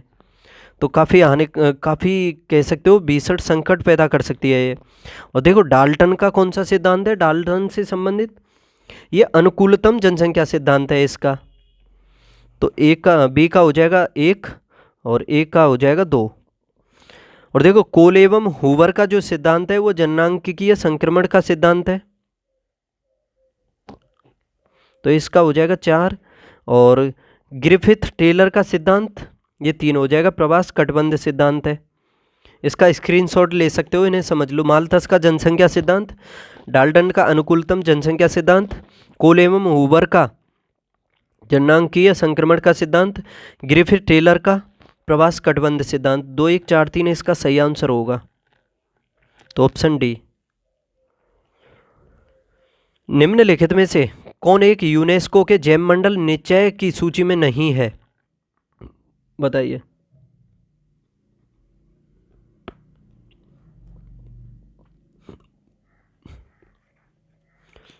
देखो, भारत ने अब तक 18 जैव मंडल आरक्षित क्षेत्र स्थापित किए हैं। कितने हैं भारत में? 18 जैव मंडल आरक्षित क्षेत्र। उनमें से 12 को यूनेस्को ने MAB जो कार्यक्रम है उसके तहत जैव मंडल आरक्षित क्षेत्र के लिए शामिल किया हुआ है, जिसमें देखो नीलगिरी है, आपका नंदा देवी है, और आपका सुंदरबन है। देखो इसमें से देखते चलो, नीलगिरी है, सुंदरबन है, और आपका सुंदरबन होगा, मन्नार की खाड़ी भी है, लेकिन ये कच्छ का जो रन है इसमें ये शामिल नहीं है। और इसका नोकरेक भी है, पंचमढ़ी भी है, सिमलीपाल, और अचानक मार जो अमरकंटक है वो भी है, अमरकंटक। और देखो, ग्रेट निकोबार, अगस्त्यमालाई, कंचनजंगा, पन्ना, ये सभी इसमें शामिल हैं, लेकिन ये जो कच्छ का रन है ये शामिल नहीं है, याद रखना। बाहर है यूनेस्को के जैव मंडल सूची में, कितने? 12। और वैसे भारत ने तो 18 जैव मंडल आरक्षित क्षेत्र स्थापित किए हैं, लेकिन उसमें से कच्छ का जो रन है अभी ये शामिल नहीं है, याद रखना। क्वेश्चन नंबर 35 है, माल्थस ने अपने जनसंख्या नियंत्रण संबंधी सिद्धांत में जनसंख्या नियंत्रण संबंधी किस प्रकार के अवरोध को पाप या अधर्म माना है? प्राकृतिक अवरोध को, नैतिक प्रतिबंध को, कृत्रिम साधनों से अवरोध को। तो बताओ, माल्थस ने जो अपना जनसंख्या सिद्धांत नियंत्रण संबंधी सिद्धांत दिया है उसमें किस प्रकार के अवरोध को पाप या अधर्म माना है माल्थस ने?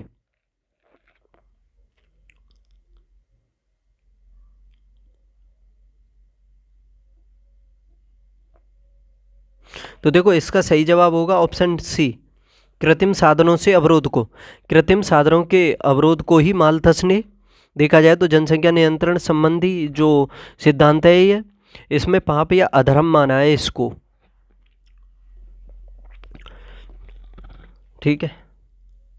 उत्तर प्रदेश बजट अनुमान 2023-24 के अनुसार निम्नलिखित विकल्पों में से किस क्षेत्र से उत्तर प्रदेश सरकार को सर्वाधिक राजस्व का अनुमान है? यानी 2023-24 में अनुमान लगाया गया है, जो बजट है उत्तर प्रदेश का 2023-24 के अनुसार, कि उत्तर प्रदेश में सर्वाधिक जो राजस्व की प्राप्ति होगी किससे होगी?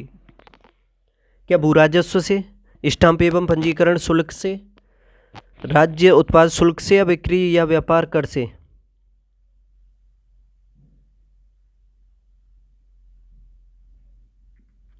तो देखो, इसमें जो सबसे अधिक अनुमान लगाया गया है वो राज्य वस्तु एवं सेवा कर से लगाया गया है। ठीक है, राज्य उत्पाद और शुल्क से, यानी जीएसटी से समझ सकते हो आप। तो ऑप्शन सी इसका आंसर हो जाएगा। इसके बाद अनुमान लगाया है कि इसके बाद राज्य उत्पाद जो शुल्क है उससे, नहीं सुनिए, एक सेकंड, थोड़ा गलती कर गया हूँ। देखो, सबसे अधिक अनुमान है राज्य वस्तु एवं सेवा कर से, और राज्य वस्तु एवं सेवा कर से, उसके बाद है राज्य उत्पाद शुल्क से। जीएसटी से सबसे अधिक अनुमान लगाया गया है, उसके बाद लगाया गया है राज्य उत्पाद शुल्क से। तो इसका ये ऑप्शन सी हो जाएगा, जीएसटी इसमें है नहीं। ठीक है, उसके बाद बिक्री यानी व्यापार जो कर है उससे, उसके बाद स्टाम्प पंजीकरण, फिर वाहन वगैरह, विद्युत, भू राजस्व, ये सभी से लगाया गया है। याद रखना, सबसे अधिक है जीएसटी से, राज्य जीएसटी जो लगती है उससे, उसके बाद राज्य उत्पाद शुल्क से। निम्नलिखित में से कौन सी विशेषताएं भारतीय अर्थव्यवस्था को विकासशील श्रेणी में दर्शाती हैं? कौन सी विशेषताएं भारतीय अर्थव्यवस्था को विकासशील श्रेणी में दर्शाती हैं? तकनीकी पिछड़ापन, औद्योगिक पिछड़ापन, आयात पर निर्भरता, निम्न प्रतिव्यक्तियां हैं। तो कौन सी हैं इसमें विशेषता जो भारतीय अर्थव्यवस्था को विकासशील श्रेणी में लाती हैं? तो देखो, ये सभी हो जाएंगे। सही उत्तर कौन सा हो जाएगा? ये ऑप्शन डी, यानी ये तकनीकी पिछड़ापन, औद्योगिक पिछड़ापन, आयात निर्भरता, निम्न प्रतिव्यक्तियां है, जनसंख्या अधिक है इस वजह से, तो ये सभी हैं। कृषि प्रधानता, पूंजी निर्माण की निम्न दर, बेरोजगारी, और क्या बताऊं, अत्यधिक जनसंख्या एवं जनसंख्या वृद्धि, और आपका ये मिश्रित अर्थव्यवस्था, आयात पर निर्भरता। तो ये सभी महत्वपूर्ण पॉइंट हो जाते हैं इसके भारतीय अर्थव्यवस्था को विकासशील अर्थव्यवस्था में शामिल करने के। तो 1 2 3 4 हो जाएगा इसका सही जवाब। कर्क रेखा निम्नलिखित में से किस राज्य से होकर के गुजरती है? देखो, कर्क रेखा भारत में 8 राज्यों से होकर के गुजरती है।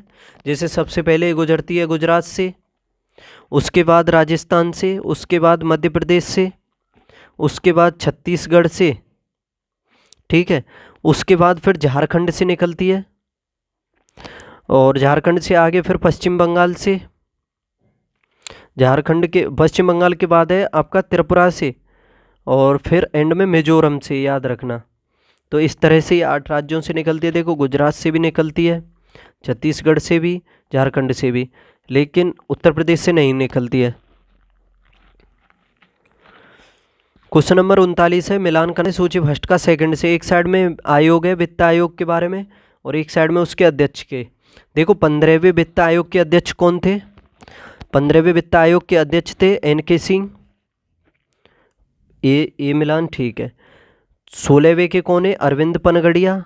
बी का हो जाएगा 2, यानी ए का तो 1 होगा, डी का हो जाएगा 4, डी का हो जाएगा 2। और 14वें के कौन है फिर? 14वें के YV रेड्डी हैं 14वें के, याद रखना। बी का हो जाएगा 3, और 13वें के विजय केलकर हैं, सी का हो जाएगा 4। तो 1 3 4 2 इसका सही आंसर होगा, ऑप्शन 2। अब कौन सा वित्त आयोग चल रहा है? तो 16वां चल रहा है, याद रखना। भारत की निम्नलिखित पंचवर्षीय योजनाओं में से किसने सामाजिक न्याय एवं समानता के साथ समृद्धि पर बल दिया? कौन सी पंचवर्षीय योजना है जिसने सामाजिक न्याय एवं समानता के साथ समृद्धि पर बल दिया है? देखो, 12 पंचवर्षीय योजनाएं हुई हैं 1950-51 से लेकर के 2017 तक। तो देखो, ये कौन सी योजना है जिसने सामाजिक न्याय एवं समानता के साथ समृद्धि पर बल दिया है? देखो, ये पंचवर्षीय योजना है 9वीं नौवीं जो पंचवर्षीय योजना है 1997 से लेकर के 2002 तक चली थी, ठीक है। और इसी ने बल दिया था सामाजिक न्याय और समानता के साथ समृद्धि पर। और देखो इसमें लक्ष्य रखा गया था 6.5% का, 6.5% का इसमें लक्ष्य रखा गया था जो विकास दर है उसका, लेकिन ये उसको प्राप्त नहीं कर सकी थी। इसने मात्र प्राप्त किया था 5.4% विकास दर को। निम्न को उनके कालानुक्रम में क्रमानुसार व्यवस्थित कीजिए। देखो पहला है प्रथम पंचवर्षीय योजना संसद को दी गई। पहली पंचवर्षीय योजना कब दी गई? ये पंडित जवाहरलाल नेहरू के टाइम में दिसंबर 1951 में दी गई थी। कब पहली पंचवर्षीय योजना? 1951 में, ठीक है, तो याद रख लो 1951 में दिसंबर में। दूसरी राष्ट्रीय विकास परिषद का गठन, ये 6 अगस्त 1952 को किया गया था, पता ही होगा। राष्ट्रीय विकास परिषद का गठन, सामुदायिक विकास कार्यक्रम भी 1952 के। और देखो स्वतंत्र भारत में मुद्रा का अवमूल्यन जो पहली बार हुआ था ये 1949 में हुआ था। कब? 1949 में।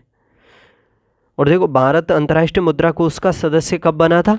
तो 1944 में बना था भारत, 1944 में। संस्थापक सदस्य है भारत, याद रखना, संस्थापक सदस्य। दिसंबर 1945 से सदस्यता प्रभावी हो गई थी भारत की, ठीक है। तो देखो सबसे पहले कौन सा आएगा? ए आएगा, फिर बी आएगा, नहीं एक सेकंड, सबसे पहले आएगा 349, फिर ए आएगा, फिर बी, नहीं एक सेकंड, सबसे पहले आएगा इसमें डी, यानी 4 आएगा, फिर 3 आएगा, फिर 1 आएगा, फिर 2, 4 3 1 2 आएगा इसका, तो ऑप्शन बी। वर्तमान में स्टेट बैंक ऑफ इंडिया को छोड़कर भारत में सार्वजनिक क्षेत्र के कितने बैंक हैं?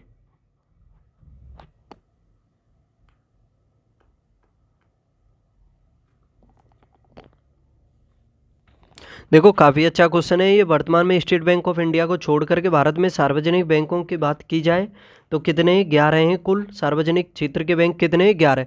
देखो आपको पता होगा पहले काफ़ी बैंक थे ये सार्वजनिक क्षेत्र के, लेकिन 2018 में अरुण जेटली के नेतृत्व में एक पैनल बना था, उसके द्वारा 3 बैंकों जो bank of Baroda, Vijay bank और देना बैंक है उसका विलय किया गया था। सभी को पता होगा, जैसे विजय बैंक का विलय किया गया था बड़ौदा बैंक में जो 2019 से प्रभावी हुआ था। इसके बाद एक महत्वपूर्ण काम और हुआ था बैंकों के विलय का 2019 में। केंद्रीय वित्त मंत्री निर्मला सीतारमन वर्तमान में भी हैं, ठीक है। उनके टाइम में जो 10 राष्ट्रीयकृत बैंक थे उनको 4 बैंकों के रूप में ही मात्र यानी विलय करके 10 में से 4 बैंक ही बचे थे। फिर उस हिसाब से समझ सकते हो वर्तमान में कुल SBI को लगाएं तो 12 सार्वजनिक क्षेत्र की बैंक हैं, लेकिन SBI को ना लगाएं तो 11 हैं इस क्वेश्चन में जो पूछा है, ऑप्शन बी। क्वेश्चन नंबर 43 है विश्व युवा कौशल दिवस 2023 का विषय क्या था? विश्व युवा कौशल दिवस का विषय क्या था? अच्छा क्वेश्चन है। देखो एक इस क्वेश्चन से पहले जो बैंकों वाला था उसमें कुछ मुझे पॉइंट याद आ रहा है, उसको और आप याद कर लो कि जैसे कुछ बैंक हैं और कुछ बैंकों में उनका विलय किया गया है। जैसे देखा होगा आपने सिंडिकेट बैंक सुनी होगी, पुरानी है काफ़ी, तो सिंडिकेट का तो किया गया था कैनरा में, सिंडिकेट का कैनरा बैंक में। इलाहाबाद बैंक भी सुनी होगी, इलाहाबाद का बैंक का विलय कर दिया गया इंडियन बैंक में, याद रखना। और इसके अलावा देखो ओरिएंटल बैंक ऑफ कॉमर्स भी सुनी है आपने, और यूनाइटेड बैंक ऑफ इंडिया, तो ये दोनों बैंक कर दी पंजाब नेशनल बैंक में। ओरिएंटल बैंक ऑफ कॉमर्स और United bank of commerce Punjab national bank में, और सिंडिकेट बैंक का विलय कर दिया कैनरा बैंक में। और आंध्रा बैंक और कॉरपोरेशन बैंक भी हैं, उनका किया था यूनियन बैंक ऑफ इंडिया में किया था उनका। और देखना आप ऐसे कि आंध्रा बैंक और कॉरपोरेशन बैंक का विलय क्या यूनियन बैंक ऑफ इंडिया में हुआ है, और इलाहाबाद बैंक का विलय हुआ है इंडियन बैंक में, याद रखना ये, ठीक है। तो ये क्वेश्चन देखो विश्व युवा कौशल दिवस 2023 का विषय क्या था? विश्व युवा कौशल दिवस 2023 का विषय देखो 15 जुलाई को विश्व युवा कौशल दिवस मनाया जाता है, याद रखना। पहले तो ये 15 जुलाई को मनाया जाता है, ठीक है, विश्व युवा कौशल दिवस। तो 2023 में इसका जो मुख्य विषय था वो पूछा है इसमें, क्या है इसके लिए? तो देखो इसका जो ऑप्शन ए दिया हुआ है ये इसका विषय है, skilling teachers, trainers and youth for transformative future. ठीक है, तो इसका यही आंसर हो जाएगा ऑप्शन ए, ऑप्शन ए। निम्नलिखित में से कौन सा सही सुमेलित है? महिला समृद्धि योजना, महिला समृद्धि योजना ये कब की है? तो याद रखना ये 1993 की है, ना कि 1997 की। ये इस वजह से गलत है। महिला स्वशक्ति योजना, महिला स्वशक्ति योजना ये 1998 की है, ना कि 89 की। और महिला समाख्या योजना ये 1988 की है, यही सही सुमेलित है। महिला समाख्या योजना कब की है? 1988 की। राष्ट्रीय पोषाहार मिशन योजना, राष्ट्रीय पोषाहार मिशन योजना है 2003 की, ना कि 2005 की। ठीक है। और मिड डे मील योजना कब की है? देखो, मिड डे मील योजना शुरू की गई थी 1995 में, 1995 में, और केंद्र प्रायोजित योजनाएं याद रखना। निम्नलिखित में से कौन एक कर्नाटक, केरल एवं तमिलनाडु राज्यों के मिलन स्थल पर स्थित है? कौन सी पहाड़ियां हैं जो केंद्र पर स्थित हैं, तीनों के पर, यानी मिलन स्थल पर कर्नाटक, केरल एवं तमिलनाडु में? बताइए। तो देखो, ये नीलगिरी पहाड़ियाँ जो भारत के दक्षिणी भाग में स्थित हैं ये हैं, यानी नीलगिरी पहाड़ियाँ कर्नाटक, केरल और तमिलनाडु तीनों के मिलन स्थल पर हैं। तो ऑप्शन डी हो जाएगा इसका सही जवाब। आगे देखते हैं। एक साइड में कार्यक्रम है और एक साइड में शुरू करने का वर्ष है। देखो, स्वर्ण जयंती ग्राम स्वरोजगार योजना कब शुरू की गई थी? और स्वर्ण जयंती शहरी रोजगार योजना, संपूर्ण ग्रामीण रोजगार योजना, राष्ट्रीय ग्रामीण स्वास्थ्य मिशन। काफ़ी अच्छा क्वेश्चन है ये। देखो, स्वर्ण जयंती शहरी रोजगार योजना, स्वर्ण जयंती शहरी रोजगार योजना तो शुरू की गई थी 1 दिसंबर 1997 को। ठीक है, ये बी का तो एक हो जाएगा। और स्वर्ण जयंती ग्राम स्वरोजगार योजना, स्वर्ण जयंती ग्राम स्वरोजगार योजना भी पूछी जाती है, जो ग्रामीण गरीबों को स्वरोजगार के अवसर उपलब्ध कराने के लिए एक समन्वित कार्यक्रम के रूप में शुरू की गई थी 1 अप्रैल 1999 को। तो ए का हो जाएगा 3। आगे संपूर्ण ग्रामीण रोजगार योजना, ये भी पूछी जाती है, संपूर्ण ग्रामीण रोजगार योजना। तो देखो, ये शुरू की गई थी 2001 में, संपूर्ण ग्रामीण रोजगार योजना 2001 में, इसका 2 हो जाएगा। राष्ट्रीय ग्रामीण स्वास्थ्य मिशन, ये 2005 से शुरू किया गया था, राष्ट्रीय ग्रामीण स्वास्थ्य मिशन। राष्ट्रीय ग्रामीण स्वास्थ्य मिशन कब? 2001 से।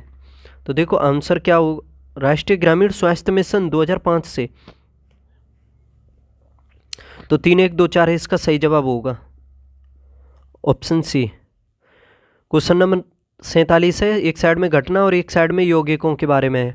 देखो, अम्ल वर्षा किस वजह से होती है? अम्ल वर्षा तो देखो सल्फर डाइऑक्साइड, नाइट्रस ऑक्साइड की वजह से होती है। तो इसमें क्या दिया हुआ है? Sulphur dioxide. तो एक का हो जाएगा 3। प्रकाश रासायनिक धुंध, प्रकाश रासायनिक धुंध जो होती है असंतृप्त हाइड्रोकार्बन की वजह से होती है। तो बी का हो जाएगा 4। हीमोग्लोबिन के साथ संयोजन, हीमोग्लोबिन के साथ ऑक्सीजन के मुकाबले तकरीबन 200-300 गुना तीव्र गति से करता है। संयोजन जो करता है ये कार्बन मोनोऑक्साइड करता है। क्या? कार्बन मोनोऑक्साइड, याद रखना। तो इसका 2 हो जाएगा। जैसे आपने देखा होगा कमरे में बंद जब हीटर को चला करके सो जाते हैं, बंद कमरा कर लेते हैं और सुबह देखते हो तो दम घुटने से या वो होने से मृत्यु हो गई। तो देखो हीटर जब चलता है तो उससे कार्बन मोनोऑक्साइड गैस निकलती है, जो देखा जाए तो हीमोग्लोबिन के साथ ऑक्सीजन के मुकाबले 200-300 गुना संयोजन अधिक करती है, जिस वजह से वो घुटन से उसकी व्यक्ति की मृत्यु हो जाती है। तो मैं आप सभी से कहूँगा कि बंद कमरे में कभी भी हीटर चलाकर नहीं सोना चाहिए। अगर सोना है तो या तो गेट या फिर जंगला वगैरह खोल लें या फिर उसके पास में पानी भर के रख लें। नहीं, मैं तो यही सलाह दूंगा चलाकर ना ही सोएं। अगर आप थोड़ी देर चला लो फिर उससे बाद में बंद कर दो। ठीक है। देखो, ओजोन परत का क्षरण ये होता है क्लोरोफ्लोरोकार्बन से। इसका 1 हो जाएगा। 3 4 2 1, 3 4 2 1 ऑप्शन सी। क्वेश्चन नंबर 48 है। निम्नलिखित में से कौन भारत सरकार के रोजगार सृजन तथा गरीबी निवारण कार्यक्रम से संबंधित है? भारत सरकार के रोजगार सृजन गरीबी निवारण कार्यक्रम से संबंधित है? कौन सा है इसमें? मनरेगा, राष्ट्रीय ग्रामीण आजीविका मिशन, स्वर्ण जयंती, शहरी रोजगार योजना या सभी? तो देखो ये तीनों ही इससे संबंधित हैं, भारत सरकार के रोजगार सृजन तथा गरीबी निवारण से। मनरेगा भी है, राष्ट्रीय ग्रामीण आजीविका मिशन भी है, स्वर्ण जयंती शहरी रोजगार योजना भी है, और समझ सकते हो ये सभी हैं, तो ऑप्शन डी। आज का सेकंड लास्ट क्वेश्चन है, एक साइड में नदी घाटी परियोजना और एक साइड में उससे संबंधित नदी। देखो रेहंद परियोजना किस नदी पर है? तो ये रेहंद नदी पर है। रेहंद परियोजना रेहंद नदी पर है, याद रखना। और याद रखना ये उत्तर प्रदेश में पड़ती है रेहंद परियोजना जो है। और देखो नागार्जुन सागर परियोजना ये पड़ती है आपकी कृष्णा नदी पर। ठीक है, देखो जब नदी में काली दह में जब कृष्ण भगवान कूदे थे तो नाग के फन पर वो नाचे थे। ठीक है, कृष्ण भगवान किससे संबंधित है? नाग से। तो नागार्जुन परियोजना किससे संबंधित है? कृष्णा नदी से। तो देखो ये हो जाएगा 4, ए का 3, बी का 4 हो जाएगा। पोचमपाद परियोजना, पोचमपाद ये गोदावरी पर है। ठीक है, इसका 1 हो जाएगा। माता टीला परियोजना बेतवा नदी पर है। बेतवा नदी पर कौन सी है? माता टीला परियोजना है। ठीक है, तो इसका 2 हो जाएगा। तो देखो इसके अलावा एक भाखड़ा नागल परियोजना भी है, सतलज नदी पर है, हिमाचल प्रदेश पंजाब हरियाणा वो क्षेत्र है उस पर। इंदिरा गांधी परियोजना वो वहीं से निकाली गई है, सतलज और ब्यास की नदी से।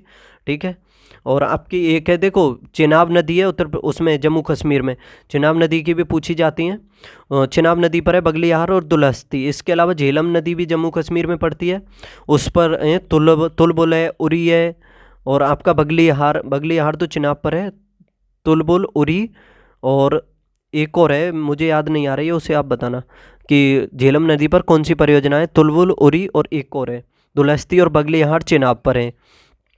ठीक है, और देखो और क्या बताऊं, 1, 2 और माथा टीला बेतवा पर बताई थी मैंने। चंबल नदी पर चंबल परियोजना, मयूराक्षी परियोजना भी पूछी जाती है। मयूराक्षी जो परियोजना है वो मयूराक्षी नदी पर है, झारखंड पश्चिम बंगाल में है। ठीक है, तिलैया परियोजना भी पूछी जाती है, बराकर नदी पर है झारखंड में। ठीक है, बराकर नदी पर झारखंड में तिलैया परियोजना काफ़ी पूछी जाती है। ठीक है, और 15-20 और हैं। देखो एक चमेरा परियोजना और है रावी नदी पर हिमाचल प्रदेश में। ठीक है, तो ये थोड़ी बहुत और हैं, इन सभी को आप याद कर लेना, अच्छे से रट लेना। तो देखो 3, 4, 1, 2 हैं इसका सही जवाब। आगे देखिए आज का लास्ट क्वेश्चन है, क्वेश्चन नंबर 50। 2011 की जनगणना के अनुसार 2011 की जनगणना के अनुसार अनुसूचित जनजाति जनसंख्या के संदर्भ में देखना है। अनुसूचित जनजाति ST। ठीक है, देखो अरुणाचल प्रदेश, मेघालय, नागालैंड, मिजोरम, यानी इसका आरोही क्रम देखना है आपको, बढ़ता हुआ। अवरोही होता है घटता हुआ, आरोही बढ़ता हुआ। तो सबसे अधिक वाला राज्य एंड में देखना है, सबसे कम वाला पहले देखना है। तो देखो इनमें देखा जाए तो सबसे कम किस में है? जो अनुसूचित जनजाति है वो अरुणाचल प्रदेश तो पहले स्थान पर आएगा, बी को काट ही दो। अरुणाचल प्रदेश के बाद देखा जाए तो अरुणाचल प्रदेश के बाद आएगा मिजोरम। ठीक है, मिजोरम आएगा। तकरीबन अरुणाचल प्रदेश में तब 95-96 लाख के करीब है अनुसूचित जनजाति। और आपका जो मिजोरम है, मिजोरम में तकरीबन 1 लाख से अधिक ही है। और देखो मिजोरम ऑप्शन ए में दिया हुआ है, ओनली एक ही सही होगा, ऑप्शन डी में, अरुणाचल प्रदेश के बाद मिजोरम। फिर नागालैंड में भी है, तकरीबन 1.25-2 लाख के करीब है। और मेघालय में तो 2.5 लाख के करीब है ये जनसंख्या। ठीक है, तो दोस्तों इस वजह से ये आज का प्रैक्टिस सेट कंप्लीट होता है 11वां। कैसे लगे क्वेश्चन, क्या कुछ सीखने को मिला, सब कुछ बताइए, अपनी राय भी दीजिए, क्या कुछ सुधार करूं, कैसे प्रैक्टिस सेट और कुछ करने की। और अगर आपको इसकी प्रैक्टिस PDF भी चाहिए तो वो मिल जाएगी, टेलीग्राम चैनल है उसे ज्वाइन कर सकते हो। डेली प्रैक्टिस सेट आएगा तब तक आपका एग्ज़ाम होगा जब तक, और इसी तरह से पढ़ते रहना। प्रैक्टिस सेटों को अच्छे से करने की कोशिश करना, क्वेश्चंस को। चैनल को सब्सक्राइब भी कर लीजिए और सभी के बीच शेयर भी कर दीजिए, जिससे कि सभी को फ़ायदा होना चाहिए। देखो आप 50 क्वेश्चन डेली मेरे साथ करोगे तो समझ सकते हो तकरीबन 150-200 के करीब क्वेश्चन बन जाते हैं। 50 भी करोगे तो फैक्ट मिला करके एक क्वेश्चन से 4-5 क्वेश्चन तो नॉर्मली तैयार ही होते हैं। तो पढ़ते रहो इसी तरह से। कल मिलते हैं फिर अगले प्रैक्टिस सेट में। बाय।